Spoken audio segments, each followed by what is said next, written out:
Ever felt you're not qualified enough for a job because you lack certain skills or experience? Let's bust that myth. Not all jobs require a packed resume. Consider a social rep, for instance. No prior experience, no specific skills. Well, think again. The job of a social rep is here to challenge those beliefs. For more information about becoming a social rep, click the link in the description below. Listen to the stories of those who have walked this path before you. Every day, individuals just like you are making a difference as social reps. They had doubts, they had fears, but they took the leap. Jane, a former barista, feared she lacked the technical skills. But guess what? She excelled. And there's Mike, a retired teacher who thought he was too old to start something new, but he's now thriving. They started from scratch just like you, and look where they are now. What exactly does a social rep do, you might ask? It's simple and straightforward.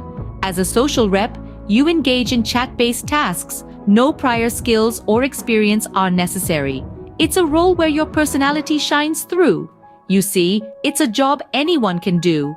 Now, imagine a workday filled with exciting chats and interactions. Picture yourself engaging in lively conversations, meeting interesting people from all walks of life, and sparking joy through your words. It's not just another job, it's an adventure in human connection. You won't just be earning, you'll be having fun too. Ready for change? No skills needed. Apply as a social rep now.